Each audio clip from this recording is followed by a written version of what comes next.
కరెక్ట్గా ఈరోజు 11వ తారీఖు 11 గంటలు పెట్టాడు. 11 గంటలకల్లా లైవ్ వచ్చేసింది. మరి 11 అంటే అతనికి ఎంత ప్రేమ ప్రత్యేకంగా చెప్పనక్కర్లేదు. ఒకసారి చూద్దాం రండి. చంద్రబాబు నాయుడు గారు రాగానే చేసిన తొలి సంతకం 5 సంతకాలు చేశాడు. తొలి సంతకాలు అంటూ చంద్రబాబు నాయుడు గారు 5 సంతకాలు చేసే ముందు 151లో 5 లేపేశాడు. అది పెద్ద సంతకం. ఈ రోజు ప్రపంచం గర్వించదగ్గ సంతకం 5 సంతకాలకు ముందు ఏదన్నా ఉందంటే 151లో 5ని పారాషూట్ పట్టుకుని అలా లేపడం. అది నువ్వు ముందు గుర్తుకోబెట్టుకోవాలని మనస్ఫూర్తి కోరుకుంటున్నా. దానికి నానా హంగామా ఆర్భాటం కూడా చేశాడు. అందులో భాగంగా ఇది కూడా ఒకటి. ఇప్పుడు జగన్మోహన్ రెడ్డి నానా హంగామా చేయడం, ఆర్భాటం చేయడం అంటే కుప్పంలో వాటర్ ట్యాంక్ తో నీళ్లు పోసి టైట్ క్లోజ్ షాట్ లో కెమెరా పెట్టి మేము నీళ్లు ఇచ్చేసాము అని మీరు డ్యాన్సులు వేశారు చూడు, అది హంగామా ఆర్భాటం. తర్వాత ఏమైంది? వెళ్ళిపోయిన తర్వాత ఆ నీళ్ళన్నీ ఆరిపోయినాయి. జనాలు తెలిసిపోయి మీ మొహం మీద ఉమ్మేశారు. హంగామా ఆర్భాటం అంటే అది. చంద్రబాబు నాయుడు గారు ఎన్ని పథకాలు ఇచ్చినా, ఎంత చరిత్ర సృష్టించినా మౌనంగా ఆయన పని ఆయన చేసుకుంటూ పోతాడు తప్ప ఏ రోజు ఆయన చిందులేసింది లేదు అని నువ్వు మరోసారి గుర్తు చేసుకోవాలని చెప్పుకుంటున్నా. మెగా డిఎస్సి అనేది ఒక సంతకం. మెగా అనేది ఏమిటో నాకైతే అర్థం కాదు. కానీ నీకు మెగా అంటే ఎందుకు అర్థం అవుతుంది? దగ, పగ, నెగ. మెగా డిఎస్ అంటే చదువుకున్న వాళ్ళకి అర్థం అవుతుంది. నీలాంటి చదువుకోనోడికి ఏం అర్థం అవుతుంది?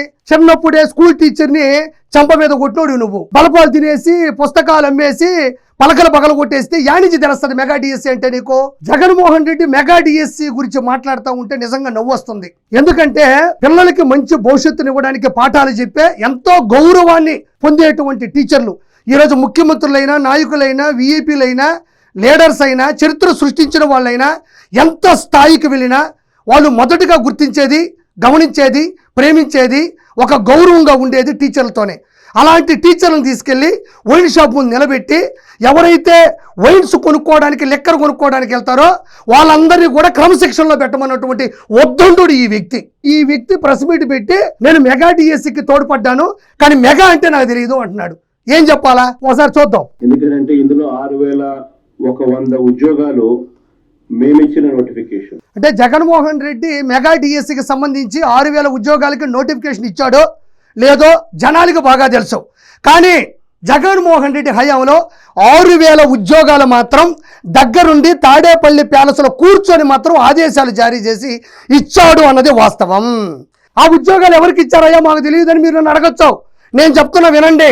బంధువులకి, భజన చేసే వాళ్ళకి, బ్లాక్ మనీ తరలించే వాళ్ళకి, అనుచరులకి, అబద్ధాలు చెప్పే వాళ్ళకి, సొంత అమ్మని చెల్లిని బూతులు తిట్టే వాళ్ళకి వెతికి మరి అనుచరులుగా, సలహాదారులుగా పక్కన పెట్టుకొని గన్మెన్లు ఇచ్చి లక్షల రూపాయల జీతభత్యాలను అప్పగించినటువంటి 6000 ఉద్యోగాలు ఇచ్చినటువంటి ఏకైక కంత్రి సీఎం ఎవడైనా ఉన్నాడు అంటే అది జగన్మోహన్ రెడ్డి అని మరోసారి గుర్తు చేస్తున్నా. మీరు వెనక్కి వెళ్ళి ఆలోచించండి. సలహాదారులు ఎవరో చాట్ జీపీటీలోకి వెళ్ళి జగన్మోహన్ రెడ్డి సలహాదారులు ఎవరైనా కొడితే వచ్చేవాళ్ళందరూ డెకాయిట్లే. నేను మళ్ళీ ప్రత్యేకంగా చెప్పనక్కర్లేదు.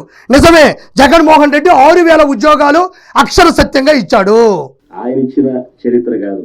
మెగా డిఎస్సి పేరుతో ఫస్ట్ ఆఫ్ ఆల్ మెగా అనే దానికి కూడా అర్హత లేదు. ఎస్, మెగా అనే అర్హత నీకు లేదు.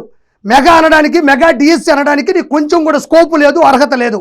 2019 నుంచి 2024 మధ్యన అధికారంలోకి రాగానే జాబు క్యాలెండర్ ప్రతి సంవత్సరం ప్రవేశపెడతాను, మెగా డిఎస్సి పోస్టులు భర్తీ చేస్తానని చెప్పి నువ్వేం చేసావు? అందరూ నోరు కొట్టావు, ఏ ఒక్కరికి ఉద్యోగం ఇవ్వకుండా చేసావు.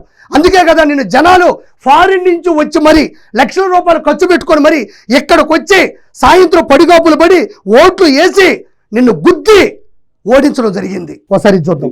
ఇచ్చినాడు అనేది పక్కన పెడితే అయినా ఇది మెగా అనే జాబితాలకు ఎక్కడ రాదు. కానీ ఆ మెగా డిఎస్సి పేరుతో ఈయన నిర్వహించిన ఈ 16,000 ఉద్యోగాల భర్తీ ప్రక్రియ చూస్తే ఎంతమంది ఆవేదనతో ఉన్నారు ఈ రాష్ట్రంలో అన్నది కంటికి కనిపిస్తా ఉంది. మరి కంటికి కనిపిస్తా ఉంది అన్నాడు. దానికి మళ్ళీ ఇంకో మాట మాట్లాడుకుందాం. ఇదే నారా చంద్రబాబు నాయుడు గారు, ఐటీ శాఖ మంత్రి నారా లోకేష్ గారు పూర్తి స్థాయిలో పవన్ కళ్యాణ్ గారి మద్దతుతో ఈ 2 సంవత్సరాల్లో 16,347 మెగా డిఎస్సి పోస్టులు భర్తీ చేశారు.